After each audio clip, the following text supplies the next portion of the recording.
Olá, boa noite, seja muito bem-vindo, seja muito bem-vinda ao Memória Viva, mais uma edição desse programa que integra o projeto dos 60 anos da Câmara dos Dirigentes Lojistas aqui de Mossoró, que serão celebrados em 2023. Aqui comigo, como sempre, o presidente da CDL Mossoró, Stênio Max. Stênio, muito boa noite, seja bem-vindo. Boa noite, Maricélio, boa noite os telespectadores da TCM, das nossas redes sociais, dos nossos canais na internet, e em especial ao nosso convidado de hoje, Elviro Rebouças, um homem que tem muita história para contar aqui em Mossoró. Hoje vocês vão ter a oportunidade aí de poder conhecer um pouco da vida dele. Ele fez um dos caminhos inversos que a gente falou aí, que é em relação ao comércio, à política, à vida pessoal, a um homem que sempre aprendeu a se reinventar. Elviro, seja bem-vindo ao Memória Viva. Boa noite a Stênio, presidente da CDL de Mossoró, Maricélio, jornalista apreciado pela cidade, e aos telespectadores assinantes da TCM. É uma honra para mim, ex-presidente da CDL, ser convidado para participar desse monumental programa Memória Viva, que retrata a realidade de uma CDL do passado, do presente e algumas perspectivas para o futuro. Elviro, a gente sempre começa pedindo que o nosso entrevistado, homenageado, se apresente. O senhor é uma figura muito conhecida já em Mossoró, mas eu queria que o senhor contasse um pouquinho mais da sua origem e se apresentasse mais uma vez aos telespectadores do Memória Viva. Certo. Eu nasci em Apodi. Meu pai, Genésio Xavier Rebouças, era agente de Tertuliano Fernandes, uma empresa especializada em descaroçar e industrializar o algodão do seu caroço, fazer o óleo vegetal. Meu pai era o agente Tertuliano Fernandes naquela cidade. Já vendo o meu nascimento, minha mãe estava com 9 meses de gravidez, foi um caminhão de Tertuliano Fernandes, chegou em Apodi, minha mãe com 9 meses de gravidez, justamente pegar os móveis, a bagagem para papai se mudar, a família se mudar, para eu, primogênito, nascer em Mossoró. Já na época, eu tenho 77 anos de idade, já na época Mossoró apresentava melhores condições para minha mãe dar luz. Feita todo o carregamento do caminhão, da bagagem, naquela época estrada penosa e época de chuva, o que aconteceu? O motorista e os carregadores resolveram dormir, que nós dormimos, o casal, minha mãe, Dolores do Cabo Rebouças, meu pai, e eles permanecessem em Apodi, com as redes armadas, dormissem lá para sair nas primeiras horas da manhã seguinte para Mossoró. Já ao amanhecer do dia 19 de agosto, dia do meu nascimento, minha mãe, sentindo as primeiras dores do parto, chamando uma parteira em Apodi, ela disse: não tem condições de viajar, derruba toda a bagagem, o menino vai ter que nascer aqui. E eu nasci em Apodi. 30 dias depois de nascido, meus pais, como já estava programado, vieram morar em Mossoró, residir. Meu pai continuou trabalhando como gerente da fábrica de óleo Raimundo Fernandes, fazia parte do complexo S.A. Mercantil Tertuliano Fernandes, que ocupava todo aquele quarteirão onde hoje tem o Shopping Oase e o Shopping Boulevard. Meu pai era gerente da empresa e desde que nasci, com 30 dias de nascido, cheguei em Mossoró. A minha infância foi uma infância de uma criança normal, meus pais pobres, humildes, fizeram com que eu, nascido, e meus irmãos, que eram mais 5, eu e mais 5, fizéssemos os estudos. Desde cedo, incutido na nossa cabeça, meu pai principalmente, que o maior patrimônio que podia nos legar era o estudo, era a melhor instrução de vida. E assim nós fizemos. Eu fiz o meu curso primário na Escola Estadual 30 de Setembro, que funcionava na rua Dionísio de Filgueira, onde hoje funciona a Escola Superior de Enfermagem de Mossoró. O ginásio no Colégio Diocesano de Santa Luzia, já no prédio lá da Praça Estevão Dantas, e o segundo grau na Escola Técnica de Comércio União Caxiral. E a faculdade, na UERN, na época Fundação Universidade Municipal do Rio Grande do Norte, a FUNE, cursando Economia, onde me graduei em 1976, posteriormente fiz mestrado na Fundação Getúlio Vargas, no Rio de Janeiro. Posso dizer que o início da minha vida. E aí você muito cedo já empreendeu, começou a trabalhar, já estudando. Como era conciliar naquela época o trabalho juntamente com os estudos? Em 1967, 1967, eu fiz concurso público e fui e fui inserido, aprovado em primeiro lugar para o Banco do Estado do Rio Grande do Norte, o Banderni, 1967. E procurei conciliar os estudos e o trabalho. Como escriturário, posteriormente galguei a posição de chefe de setor, gerente das agências de Areia Branca, Caicó, chefe de departamento do Banco do Rio Grande do Norte, conciliando sempre os estudos do segundo grau e posteriormente da universidade com o trabalho. No Banderni, em 1980, eu era gerente em Caicó e recebi um convite por parte de Francisco Ferreira Souto Filho e Tibério Rosado, que eram os diretores principais do Banco Mossoró, que queriam o meu concurso para fazer com que o Banco Mossoró almejasse maior crescimento. E, cedido pelo governo do estado do Rio Grande do Norte, em 1980, era governador do estado do Rio Grande do Norte na época, Dr. Lavoisier Maia. E eu vim ser diretor administrativo e financeiro no Banco Mossoró durante 11 anos, de 82, fui gerente em Caicó, de 80 a 82. E de 82 até final de 92, 10 anos e 8 meses, eu fui diretor administrativo e financeiro do Banco Mossoró. O banco tinha 2 agências, Mossoró e Natal no Alecrim, instalamos mais 9 agências. E o banco chegou a ter 11 agências, São Paulo, Rio de Janeiro, Recife, outra em Natal, no centro da cidade, João Pessoa, Fortaleza, Teresina, Caicó, Ceará-Mirim, ao total 11 agências. No final de 92, eu pedi o meu desligamento do Banco Mossoró e empreendi com a Cifrão Factory. É uma empresa de fomento mercantil legalizada pelo Banco Central do Brasil e há 30 anos, exatamente no dia 4 de janeiro de 1993, daqui a uma semana completaremos 30 anos, que eu tenho atividade na Cifrão Factory como proprietário e mais recentemente, há 12 anos, em 2010, nós compramos, adquirimos e estabelecemos Salinas em Grosso, onde temos moagem para beneficiamento do sal e vender para todo o país. É o Sal 7 Mares, do qual eu também sou proprietário. Eu viro. É interessante, eu vou voltar um pouco para a época ainda na sua época na faculdade.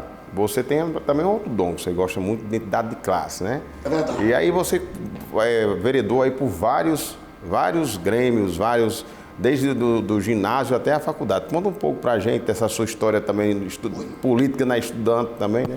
Aluno do Colégio Diocesano de Santa Luzia, eu fui muito estimulado e sou muito grato. A gratidão, na minha opinião, é um dos maiores dons que a pessoa pode ter na vida. Sou muito grato ao padre Sátiro Cavalcante Dantas.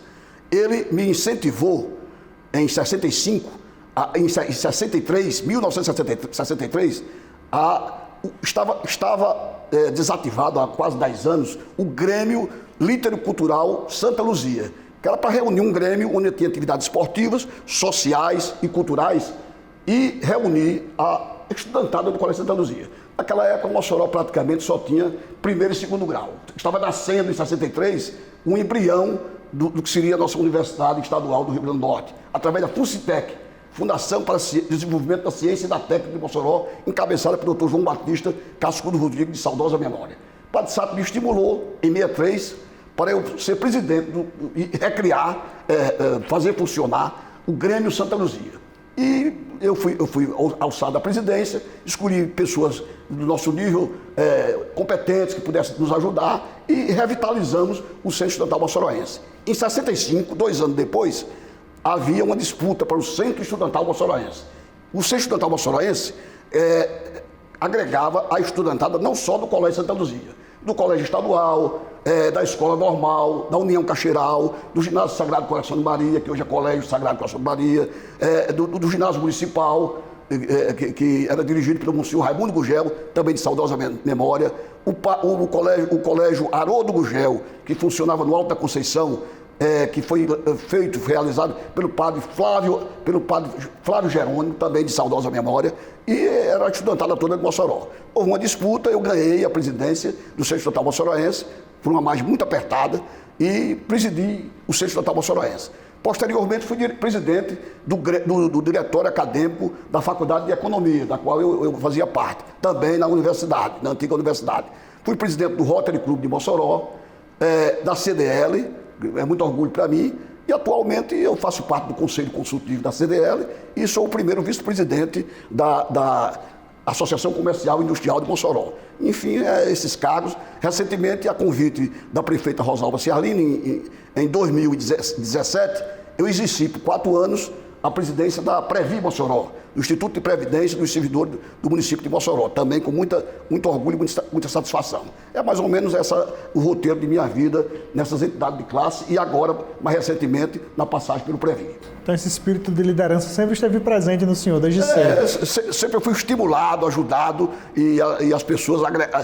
Eu sou um agregador, uma pessoa que se puder agregar valores, eu agrego e isso eu tenho esse devotamento. Faço isso sem nenhum interesse pessoal, sem nenhum interesse político.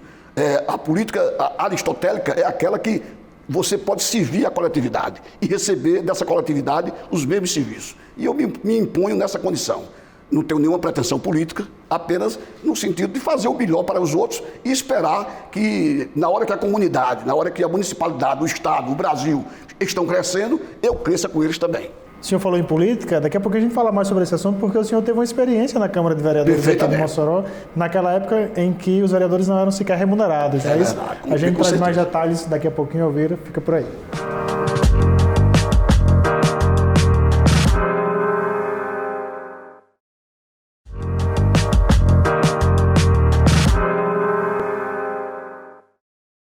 Estamos de volta com a Memória Viva de hoje, recebendo com muita alegria Elviro Rebouças, empresário, economista, ex-presidente da CDL Mossoró. Elviro, no bloco anterior a gente encerrou falando um pouquinho sobre política, né? E deixando aí o gancho para esse bloco agora, em que o senhor vai destacar para a gente inicialmente como foi essa experiência enquanto vereador, após se habilitar, né, junto à classe estudantil e outros setores também da sociedade moçoroense, para disputar uma vaga na Câmara Municipal, naquela época em que o exercício do mandato de parlamentar não era remunerado, né, aqui em Mossoró. Conta um pouquinho pra gente dessa experiência.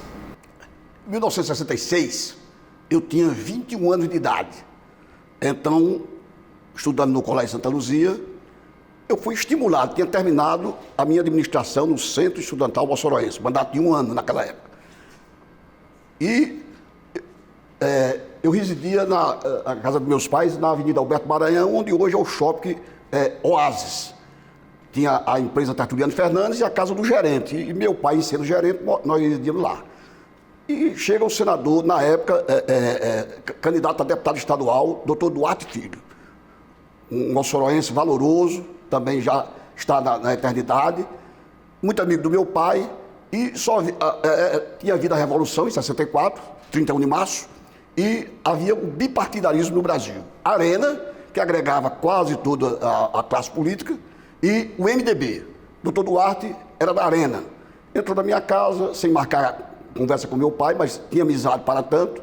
Eu tinha terminado a missão do Centro Estadual Moçoroense e ele, com um livro debaixo do braço, pedia ao papai que eu assinasse, me filiasse à Arena, partido que em Mossoró tinha 2 correntes. A do doutor Duarte Filho, que foi eleito em 66, era candidato a deputado estadual, mas que tornou-se numa conciliação do Rio Grande do Norte, das alas aloizista e dinartista, no candidato eleito a senador da República, já que Aloysio Alves pretendia ser candidato a senador. Aloysio, que foi um dos líderes mais valorosos, mais preparados e um dos governadores mais operosos, a maior liderança política do Rio Grande do Norte que eu conheci em toda a história foi o ex-governador, o ex-ministro, o ex-deputado federal Aloysio Alves. O doutor Duarte representava essa corrente. Os rosados, através de Ivan, de Zuí, também nomes fabulosos da família Rosado, que prestaram muito serviço a Mossoró, eram da Arena. Então, tinha sublegenda. A Revolução, de uma maneira discricionária, para reunir numa sociedade, correntes diferentes, mas todos na Arena, tinha o efeito e o dispositivo da sublegenda. O que é que significava isso? Um pleito municipal em São Miguel, perto de Pau dos Ferros. As 2 correntes não podiam se juntar. Então, caberia a Arena dar sublegenda para José disputar contra João, contanto que os votos ficassem dentro da Arena. E o MDB só existia nas capitais e em poucas cidades. Chega o doutor Duarte na minha casa e pede ao meu pai, na minha presença, que eu me inscreva na Arena para concorrer uma vaga na Câmara Municipal. Em 1965, tinha sido eleito governador do Rio Grande do Norte o senhor Alfredo Gugel, candidato sucedendo ao inovidável ex-governador Aloysio Alves, na época governador do Estado. Em 66, a Revolução, de uma maneira discricionária, já permitiu a sublegenda, como aconteceu em 65, quando disputaram o governo do Estado Valfredo Gugel pela Arena e Dinarto Mariz em sublegenda. Valfredo Gugel foi eleito. Em 66, Dr. Duarte chega à residência dos meus pais e pede ao meu pai, com a minha anuência, que eu me inscreva no partido para disputar uma vaga na Câmara Municipal de Mossoró. Haveria eleições para vereador, deputado estadual, deputado federal e senador da República. E eu me inscrevi, sem maiores pretensões. Acredito que de julho para agosto, Aloysio Alves desejava disputar o Senado da República. O Marechal Castelo Branco, presidente da República à época, chama Aloysio Alves ao Palácio do Planalto, em Brasília, diz: doutor Aloysio, se o senhor for candidato a senador da República, o senhor vai impor uma derrota fragorosa ao grupo do senador Dinarto Mariz. E ambos são do mesmo partido. Então, eu queria uma relação de 3 nomes, de sua inteira confiança, para dentro desses 3, o senhor indicar o senador da República, candidato a senador que concilie Dinarto, o senhor Aloysio, os Rosados de Mossoró, o pessoal do Siridó, e faça uma chapa só para o Senado da República. E o senhor será candidato a deputado federal, que será o mais votado proporcionalmente do Brasil. Resultado: levados os 3 nomes por Aloysio ao Marechal Castelo Branco, presidente da República, foi escolhido por ele o senador Duarte Filho, que era o nosso líder político aqui em Mossoró e era candidato a deputado estadual. E passou a ser o escolhido e eleito senador da República. E desse pacote eu fui candidato a vereador, estudante, com a bandeira estudantil na mão, percorrendo os colégios, os amigos, os colegas, aos 21 anos incompletos. E meu pai, da maneira dele, fez a campanha que pôde fazer, meus amigos, Padre Sato, um grande estimulador desse trabalho, Monsenhor Alberto Simonetti, outro colaborador direto, além de vários amigos meus, da classe estudantil principalmente, sufragaram meu nome e, surpreendentemente, eu esperava ser eleito, mas não esperava ser o mais votado. E fui o vereador mais votado de Mossoró com 1.549 votos. Eram quantos votos necessários para se eleger? Era necessário 450 votos para se eleger. Eu fui o mais votado com 1.549. 4 anos depois, disputo novamente o cargo da Câmara, tive 1.359 votos e fui o terceiro mais votado. E meu pai me aconselhou, eu tinha feito concurso em 967 para o Bandelli, onde era escriturário, e meu pai me chamou e disse: meu filho, se você conciliar a política com a sua atividade bancária, você não vai crescer. Porque o banco não vai lhe dar oportunidades maiores na sua hierarquia, por conta de suas ligações políticas, não são nem partidárias, as ocupações políticas, reunião da Câmara, viagem para tal cidade, suas atividades políticas são incompatíveis com o seu trabalho no banco. E você não é remunerado, porque a Revolução impôs um ato discricionário, um ato normativo daquele tipo AI-5, ato institucional, onde cidades com menos de 300 mil habitantes, os vereadores não eram remunerados, eram gratuitos. Ou seja, no Rio Grande do Norte, só a única cidade onde os vereadores auferiam à época, auferiam condições de ter a remuneração, era a capital, que era Natal. Nenhuma outra tinha remuneração.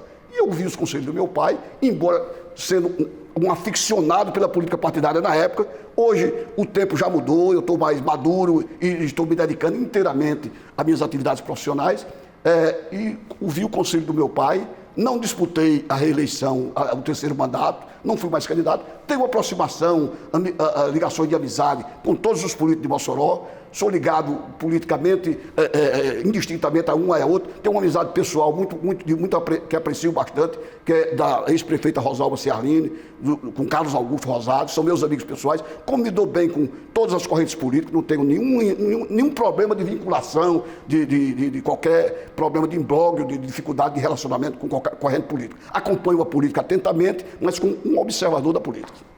Eu vi interessante falar com a sua história, e você fez o caminho inverso, né? Geralmente tem um sucesso na vida privada e depois vai para a política. Você depois de muito tempo, lá na frente você vai falar um pouco sobre a saudosa Niná, que voltou à política, mas eu queria que você contasse um pouco da sua trajetória quando sai da política e entra no também saudoso Banco Mossoró, um banco que levou o nome de Mossoró além fronteiras, você já falou aqui de várias agências abertas, mas conta como foi essa empreitada, a pessoa saiu aqui como você, de Mossoró, de origem humilde, encarar lá o pessoal do Sul, Sudeste, aquela concorrência frenética que tinha na época dos bancos? Eu posso dizer a você, Estênio, que foi um trabalho extenuante, de dedicação sacerdotal, mas que um aprendizado muito grande para mim.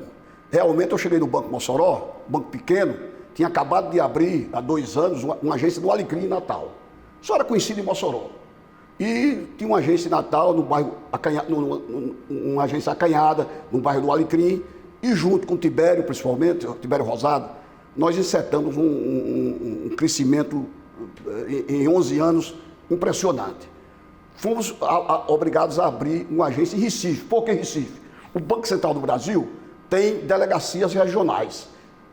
Alagoas, Pernambuco, Paraíba e Rio Grande do Norte, a sede do Banco Central, a delegacia é em Recife. Então nós tínhamos que ter uma agência próxima à delegacia do Banco Central. Depois abrimos uma agência no centro de Natal, na Avenida Rio Branco, prédio alugado, e construímos, com recurso do banco, um prédio monumental, previsto para 8 pavimentos, mas de imediato construído na Avenida Deodoro, próximo à Catedral Metropolitana, onde hoje funciona a Procuradoria-Geral da República, em Natal. Construímos o prédio na Avenida Deodoro e instalamos a agência lá, saiu da Rio Branco para um prédio próprio na Deodoro.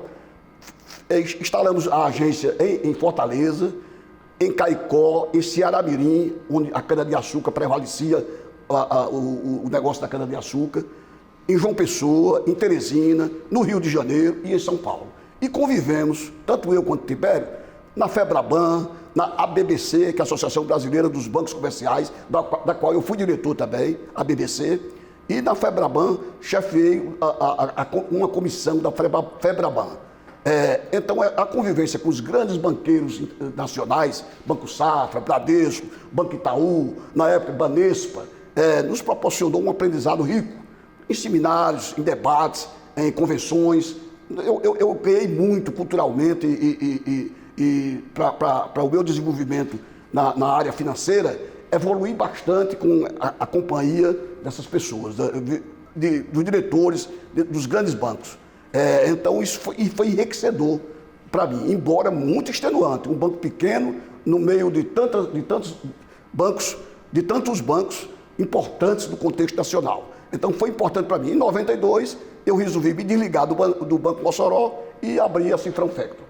Então, realmente, é uma saudade muito grande. Nós não temos mais o Banco Mossoró.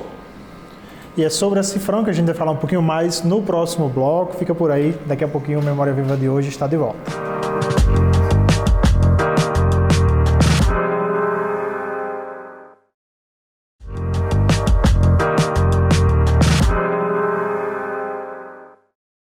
Estamos de volta com o Memória Viva de hoje, recebendo com muita alegria, homenageando Elviro Rebouças. A gente falava no bloco anterior um pouquinho sobre a saída do senhor do Banco Mossoró em 1992 e a fundação da Cifrão. Eu queria que o senhor contasse um pouquinho mais dessa trajetória, né? E o que é que a Cifrão representa hoje para o senhor?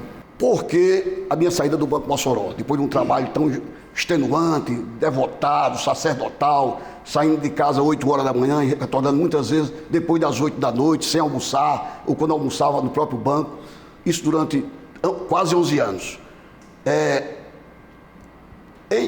A partir do ano de 1990, na visão de Tibério Rosado, que era diretor, vice-presidente e praticamente presidente executivo, já que o proprietário do banco, Francisco Ferreira Souto Filho, era primo de Tibério e delegou a ele o destino do banco, e ele esteve à frente de todo esse trabalho com muito devotamento, muita dedicação ao banco. Fixou-se na cabeça de Tibério de que o banco deveria mudar a sede de Mossoró para São Paulo, para disputar o mercado financeiro em São Paulo, dos grandes centros, e abrir outras agências em Curitiba, em Belo Horizonte, em Porto Alegre, nas maiores cidades capitais do país. E, no momento, eu discordei do deslocamento saída da direção de Mossoró para São Paulo. Eu achava que, no máximo, nós poderíamos situar, se queria um meio maior para circular, para correr de uma agência para outra, já que Mossoró estava sem voos intermunicipais, sem aeronaves voando para outras cidades, que nós deslocássemos no máximo para Natal, mas preservando a sede do banco em Mossoró. E fui voto vencido nessa disputa. Então, eu andando muito em São Paulo, que eu andava mensalmente, peregrinando em outros bancos, estava no auge da fundação das factories, que era um sistema europeu, era um sistema americano que foi comprado pela Europa há mais de 50 anos atrás e que chegou ao Brasil há mais de 30 anos. A factory, legalizada pelo Banco Central, ela tem o direito de comprar, junto ao comércio, à indústria, a qualquer empresa, cheques e duplicatas contra terceiros e desconta com a mesma legalidade que um banco tem de fazer. E devido à minha atuação bancária, ter começado em 67, no Banco do Rio Grande do Norte, e já estávamos em 1992, eu me achava preparado com o aprendizado que eu tinha adquirido fora, onde percorri, vi algumas factories em São Paulo, conversei com proprietários, com gerentes, e vi que era um negócio lucrativo, um negócio que eu entendia, já que minha vida toda eu tinha me dedicado a banco, e a factory, quem não podia ter um banco, tinha uma factory, e assim eu fiz. Consegui registro no Banco Central do Brasil, e no dia 4 de janeiro de 1993, nós abrimos a Cifrão Factory no mesmo endereço que hoje funciona, na Avenida de Serra Rosado, número 82, no centro da cidade. Então, de lá para cá tem sido o meu devotamento à empresa, os meus colaboradores que estão me ajudando. Tem colaboradores que entraram comigo, como é o caso de Neide Medeiros Lopes, Everton Monteiro, que aqui está me acompanhando nessa entrevista, que chegaram no mesmo dia e na mesma hora, da primeira hora que eu comecei o meu negócio. E só fiz aumentar a capilaridade dos negócios, a capilaridade dos amigos, dos parceiros, em comprar duplicatas, cheques e negociar o que nós temos feito até hoje. Eu ouvi, falou em capilaridade, falou em cifrão, falou em 30 anos. Também agora, em 2023, são 30 anos de CDL. Conte como é essa sua relação com a CDL nesse período que está aí junto com a Cifrão até agora. Ao abrir a Cifrão Factory, eu fui visitado por Ricardo Cabral, que estava deixando a presidência da CDL de Mossoró e estava eleito Dr. Genivan Josué Batista para ser o presidente. Ricardo Cabral foi lá para eu me inscrever para ser sócio da CDL. E eu assim o fiz. Me associei à CDL através do Ricardo Cabral. E Genivan, ao formar sua diretoria, e eu já sendo sócio da CDL, ele me convidou generosamente para participar da administração dele, que é uma administração brilhante para a instituição, como orador oficial da CDL. Naquele tempo tinha esse cargo de orador. E durante as administrações de Genivan, Aldivon Nascimento, a quem eu sucedi da presidência, e depois de mim, em outras administrações, eu fui orador. Até se alçado agora, com Alexandrino, com Getúlio e com o Hélio, e agora com você, a condição de membro do Conselho Consultivo. Mas entrei na CDL como sócio pelas mãos de Ricardo Cabral, como dirigente, a qual devoto a minha integralidade de ajuda, de apoio, de incentivo, de estímulo, e quando é necessário de críticas também, comecei na administração de Genivan Josué Batista. E o senhor foi presidente, né, como o senhor acabou de mencionar, da CDL, fui presidente entre 98 e vice-presidente vice-presidente da Federação das CDL do Rio Grande do Norte. E aí o senhor teve uma atuação de destaque também na presidência, né? Outras duas CDLs foram construídas naquela época, foram inauguradas, Caraúbas e Areia Branca. Instalamos Areia Branca e Caraúbas, com duas CDLs na nossa administração. E o auditório aqui da CDL de Mossoró também foi construído nessa época. Construído na nossa administração. Tivemos o Bônus da Sorte, né? Que a campanha Bônus da Sorte, a Amanda acompanhou de perto. Foi a primeira vai vez... entregando a idade de Amanda aqui desse jeito. Foi a primeira vez que a CDL de Mossoró aproveitou a época natalina para instalar, fazer programas. Naquele tempo a segurança não carecia de tantos recursos como hoje carece para fazer uma atividade noturna num bairro da cidade. O que é que nós fazíamos? Ajudados por figuras valiosas como José Moraes de Lima, de saudosa memória, Nilton Santana, Joacílio Marques, e tantas outras pessoas devotadas, Amadeu Vale, estou rememorando aqui a nata da CDL naquela época, e outros companheiros valorosos, Ivo Lopes, que nos ajudavam. Durante o período natalino, o ciclo natalino, nós fazíamos um programa animado, com calouros locais, com cantores locais, um conjuntozinho tocando, e em cada bairro da cidade, ou pelo menos 5, 6 noites durante o mês natalino, levávamos a CDL para os bairros e perante centenas, às vezes milhares de pessoas, nós brindávamos, entregávamos brindes às pessoas. E durante o mês de dezembro, quem comprasse nas lojas que se associavam à campanha, colocavam numa urna um cupom com o nome, endereço, telefone, para sortearmos após esses programas. Chegamos a sortear bicicletas, motos e até automóveis. Na primeira campanha, em 97, nós sorteamos, aliás, foi 98, 99. Em 98 sorteamos um carro 0 km, motos, liquidificadores, geladeiras, que eram sorteados na Praça Rodolfo Fernandes, uma urna que cabia milhares e milhares e vários milhares de cupons na presença de todos. E no segundo ano, 1999, no bônus da sorte, sorteamos 2 carros 0 km, e com geladeira, moto, bicicleta, liquidificador, televisão, para as pessoas que tinham, durante o mês de dezembro, feito as suas compras em supermercado, em postos de gasolina, em mercearias, em lojas de variedades, de presentes, e eram milhares de pessoas que participavam. O bônus da sorte, digamos que foi o embrião do que hoje significa o Aquece Mossoró. Foi o embrião que nós fizemos nesses 2 anos, 98 e 1999, para chegar hoje ao Aquece Mossoró. Como é que você avalia a importância da CDL para as novas gerações de empreendedores, Elviro? Eu vejo de vital importância. Quero me reportar aqui a uma outra vantagem, a uma outra virtude da CDL, não é minha virtude. O estacionamento de veículos em Mossoró, principalmente no centro da cidade, vocês todos sabem, os telespectadores sabem também, os assinantes da TCM, como é precário. É difícil eu sair da Cifran Factory e chegar aqui e ter um lugar para estacionar, aqui na CDL. É muito difícil. O que nós fizemos? Na época, era prefeita de Mossoró, Rosalba Ciarline, no seu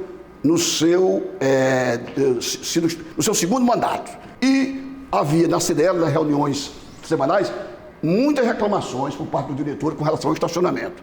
E eu fiz uma comissão da CDL, fomos à prefeita e fizemos via ela que aquela área do rio, que mageia o rio Mossoró, precisava de ser urbanizada para nós ali transformarmos em estacionamento. Ela cobriu de paralelepípedo num sistema muito importante que acumula até 120 veículos. São 120 veículos que diariamente você, passando lá, verá que os veículos estão estacionados naquela área. Foi uma conquista da CDL de Mossoró. Então eu acho que a CDL é uma instituição que tem se imposta pelo seu trabalho, visando o coletivo, visando o povo de Mossoró. Você considera a CDL uma segunda casa para o senhor? Com certeza, uma segunda casa.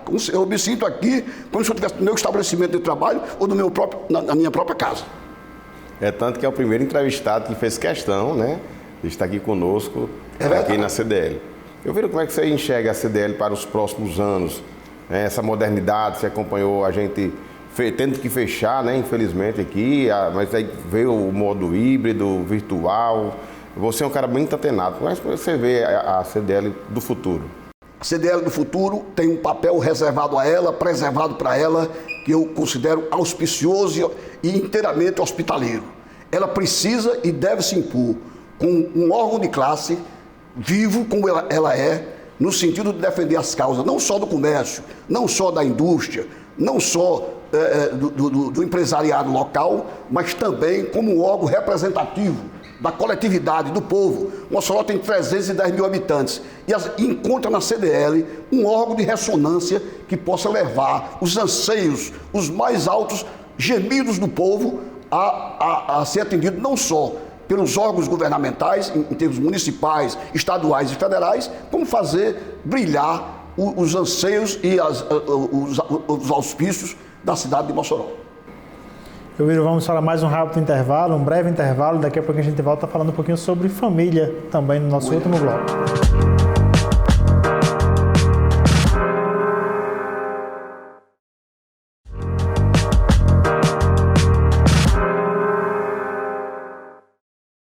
De volta para o último bloco do Memória Viva de hoje. A conversa hoje é com Elviro Rebouças, economista, empresário, ex-presidente da CDL Mossoró, ex-vereador também por 2 mandatos aqui na cidade e também ex-presidente do Instituto Municipal de Previdência dos Servidores Públicos Municipais aqui de Mossoró, o Previ. O senhor foi presidente do Previ durante 4 anos também. Fala um pouquinho sobre o quanto marcante foi essa experiência também para a trajetória profissional do senhor.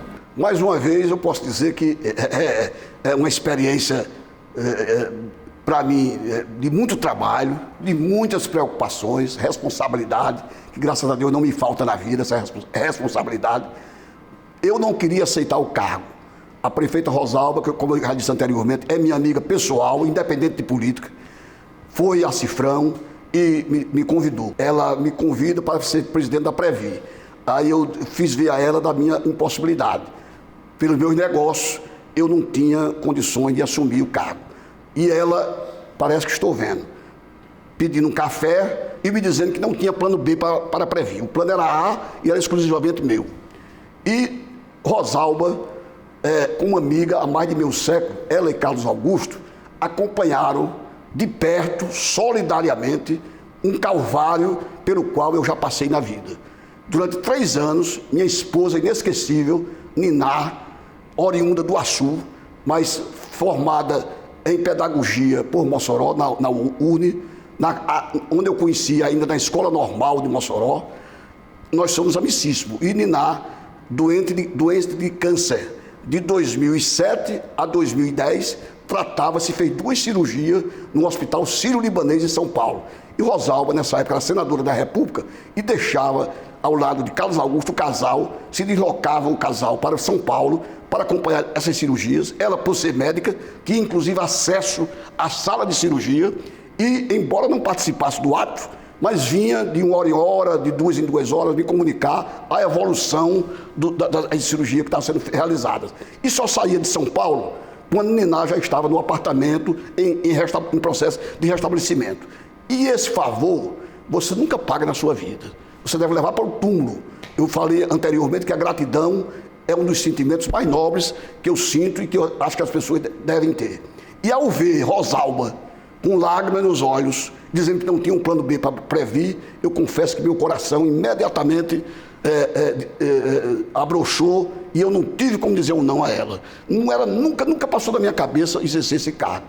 Então, aceitei, desde a primeira hora, 4 anos de trabalho, muito trabalho, onde realizamos bastante atividade, no projeto Viver Melhor, onde a Previ mantinha cursos de aprendizado industrial com o SENAC e curso de aperfeiçoamento com o SESI, treinamento através de educação física, de banho de piscina, de estudos esportivos, caminhada pela Rio Branco, com profissionais de educação física para os seus aposentados. Pessoas com 80, 85, algumas beirando 90 anos, geralmente mulheres, faziam essas atividades. Curso de artesanato, informática para a terceira idade, curso de cozinha, de corte e costura. E as aposentadas viviam um verdadeiro frenesi por terem servido ao município, estarem aposentadas e estarem tendo aquela oportunidade nessa faixa de idade que geralmente a mulher fica ociosa e ela tem esses cursos. Então, eu diria que essa atividade, a atividade do Projeto Viver Melhor, o Mossoró, a campanha Previ Solidária, onde durante 2 anos, em 2018 e 2019, nós entregamos no primeiro ano 2,5 toneladas e no segundo ano 4 toneladas e 400 quilos de mantimentos, de alimentos e produtos de limpeza para o Abrigo Amantino Câmara, através do Dom Mariano Manzana e Dona Edir Lima Moura, que era presidente do Instituto Amantino Câmara, e pagando em dia a aposentadoria e a pensão dos aposentados. Tudo isso foi muito, para mim, renovador, me deu muita inspiração, muito trabalho, muita responsabilidade, dificuldades, mas terminamos tudo bem, deixamos uma quantia significativa em caixa de 62 milhões de reais para o nosso sucessor, o professor Paulo Afonso Liares, uma pessoa digna e honrada e competente para o cargo, que exerce atualmente essa função, e eu saí satisfeito. Foi uma experiência enriquecedora para mim. Inclusive, chegamos em Foz do Iguaçu em 2019 e recebemos, dentre 450 instituições previdenciárias do Norte e Nordeste, municipais e estaduais, o troféu e a medalha de entidade, Instituto de Previdência Padrão Nordeste do Brasil, reunindo todas as previs da Bahia até o Maranhão. Isso colocado pela ABIPEM, que é a Associação Brasileira dos Institutos de Previdência Estaduais e Municipais, em Foz do Iguaçu, no estado do Paraná. Então, para mim, foi muito cansativo, muito valioso, mas sempre enriquece. É como dizia o poeta, sempre vale a pena quando a alma não é pequena. Muito bem, Elvírio. Inclusive, além disso, né, Elvírio também salineiro já, com empreendedor das Sete Mares, emprega várias famílias além da Factory. E aí, Elvírio, você falou agora na sua fala anterior sobre família, né? Sua companheira que rendeu uma filha, hoje netos, né? Já tem aí os netos também aplicando a sucessão. Então, o Elvírio Família, conta um pouco do legado que você teve junto até 2010 com a saudosa professora Niná, que fez você retornar de forma indireta para a política também. Conta um pouco dessa experiência da família e da saudosa Niná. Eu posso dizer a você, como a política, às vezes, é um verme que você nem prevê que ele está chegando. Em 96, Rosalba, candidata a prefeita de Mossoró, convidou Niná, inclusive, para ser companheira dela, a vice-prefeita de Mossoró. E Niná disse, Rosalba, eu estou disposto a lhe ajudar e fazer tudo para você voltar à prefeitura. Agora, eu não quero ser candidato a nada, não pretendo de maneira nenhuma ser candidato a nada. Deus me livre de eu ser candidata. Não quis de jeito nenhum. A partir de 2007, ela já doente, já se tratando inicialmente em Natal, na Liga contra o Câncer de Natal, e posteriormente, já tendo feito a primeira cirurgia no Sírio-Libanês de São Paulo.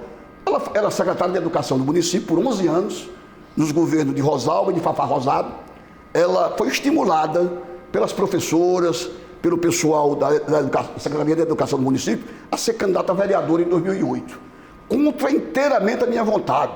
Não só porque eu achava que era um padecimento para ela, essa peregrinação de pedir o voto, de andar, de correr as ruas, as casas, para pedir o voto. Ela estava doente, com um problema de câncer, uma doença terrível, e eu não via condições físicas, inclusive, para ela ir à luta. E ela disse, eu quero ser candidata. Mas, Niná, você deixou de ser vice-prefeita de Mossoró com Rosalba e tal, e agora você quer ser candidata a vereadora? E não teve que remover isso da cabeça dela. Em 2008, ela disputar a eleição. E ela foi candidata, teve todo o meu apoio, eu sabendo o risco que ela estava correndo em disputar a eleição, de saúde, a saúde já é precária, e foi candidata a vereadora. Candidata e eleita como a segunda mais votada de Mossoró, beirando 4 mil votos, 3.948 votos, se eu não estou enganado. Ela foi a segunda colocada em Mossoró, isso em 2008, agora, há 14 anos atrás. E exerceu o mandato apenas por 2 anos. Porque com 2 anos, ela que foi uma grande companheira, a cara metade da minha vida, faleceu no dia 15 de setembro de 2010, deixando para mim uma filha, Grécia Regina, de cuja filha eu tenho 3 netos. Pedro Henrique, que como você já falou, já me acompanha como um futuro sucessor meu, nas empresas, na Cifrão e na Sete Mares. Vitor Gabriel e João Guilherme. 3 netos que eu adoro, e o casamento com o Niná foi uma perfeição, graças a Deus. Obviamente que teve horas, momentos de dificuldades, o temperamento forte, tanto meu quanto dela, divergência dentro do lar, mas tudo resolvido pacificamente. Até hoje, para mim, é uma coisa que eu, sinceramente, só Deus e a igreja, eu sou um católico praticante e devotado a Santa Luzia, é que me dão assistência para eu superar tal infausto. Ela que deixou um legado muito importante, né, Elvírio, para a cidade, para a família, né, como o senhor mencionou. E lá recebeu prêmios consagradores como secretária da Educação do município de Mossoró. Eu vou citar apenas 2. Ela recebeu a comenda Anísio Teixeira no interior da Bahia, na cidade de Porto Seguro, num congresso nacional, a qual estava presente o ministro Paulo Renato, ministro da Educação no governo Fernando Henrique Cardoso. Ela recebeu o mérito Anísio Teixeira, que é uma comenda de destaque a nível nacional pela educação. E antes de morrer, 2006, 2005, por aí, também recebeu do Instituto Ayrton Senna, das mãos de Viviane Senna, irmão de Ayrton e presidente do Instituto, uma placa que até hoje eu guardo. Esse acontecimento foi no auditório do Ibirapuera, em São Paulo. Gestora educacional nota 10 do Brasil. Das mãos de Viviane Sena, o Instituto Ayrton Senna passando das mãos dela, numa plateia composta de mais de 500 pessoas, secretária da Educação de São Paulo, do Rio de Janeiro, de Minas Gerais, do Paraná, do Rio Grande do Sul, do Ceará, do Rio Grande do Norte, de Pernambuco, enfim, de todos os estados que eram conveniados com o Instituto Ayrton Senna, que tinha um convênio com o Instituto Ayrton Senna. Ela recebeu uma placa de bronze, gestora educacional nota 10 do Brasil. Para mim, gratificante demais essas duas comendas, dentre as quais ela foi laureada. Um trabalho reconhecido que a gente continua colhendo frutos até hoje na educação municipal, né, Elvira? Se hoje a educação municipal tem bons indicadores, também muito fruto desse trabalho de Niná enquanto secretária municipal de educação. Eu viro, para a gente estar chegando no finalzinho aqui do nosso programa, na edição de hoje, mas aí eu vou deixar aquela pergunta tradicional.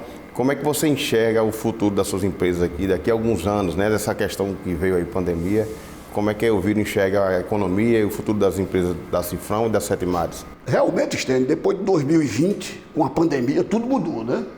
Tudo mudou, um aprendizado novo, o trabalho online, o trabalho de casa, muitas vezes, do escritório, uma mudança no comportamento das pessoas, das empresas, do negócio.